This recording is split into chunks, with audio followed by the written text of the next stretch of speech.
Bonsoir, chers utilisateurs CIGES. Dans cette vidéo, nous allons vous montrer comment remplir les notes par compétences pour les classes concernées. Pour cette année, il s'agit des classes de 6e, 5e, Form 1, Form 2. Prenons le cas ici de l'éducation physique et sportive pour la 6e M2. Cliquons sur évaluation 1, trimestre 1. Nous voyons afficher ici les compétences évaluées. Ces compétences ont été définies par le ministère des Enseignements secondaires en vue d'harmoniser les bulletins sur le plan national. La première compétence ici, c'est exécuter une course de vitesse et une course d'endurance. Deuxième compétence, manipuler et lancer le poids. Troisième compétence, exécuter le saut en hauteur. Ce sont les compétences qui doivent être évaluées au premier trimestre selon la progression nationale harmonisée.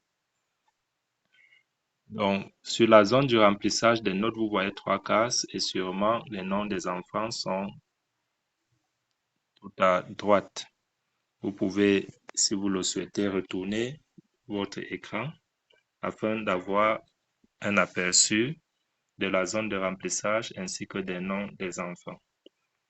Alors, la première case correspond à la première compétence, la deuxième pour la deuxième compétence, la troisième pour la troisième compétence. Alors, si à la première séquence, vous n'avez évalué que sur la première compétence, c'est-à-dire exécuter une course de vitesse et une course d'endurance, c'est sur la première case ici que vous devez remplir. Donc, vous mettez les notes des enfants sur ces cases-là uniquement. Et vous enregistrez les notes. Bon, comme vous pourrez le constater, ici en 6e 2, vous avez rempli ces notes.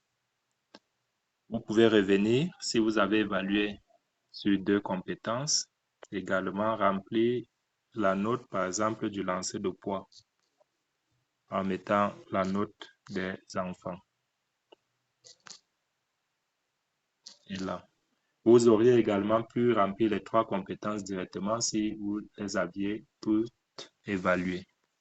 Donc, le principe, c'est de ne remplir que la colonne qui correspond aux compétences ou bien à la compétence qui a été évaluée. Il peut arriver qu'une compétence soit évaluée à la première séquence et une autre à la deuxième séquence didactique, c'est-à-dire à la deuxième évaluation. À la deuxième évaluation, vous cliquez, ça peut être cette fois-ci le saut en hauteur, vous renseignez les différentes notes pour cette compétence-là. Ici, la note doit être inférieure à 20. Vous renseignez et vous validez. Dans tous les cas, référez-vous à l'administrateur de votre établissement.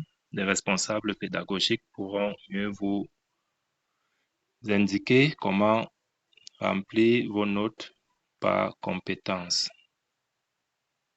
Merci.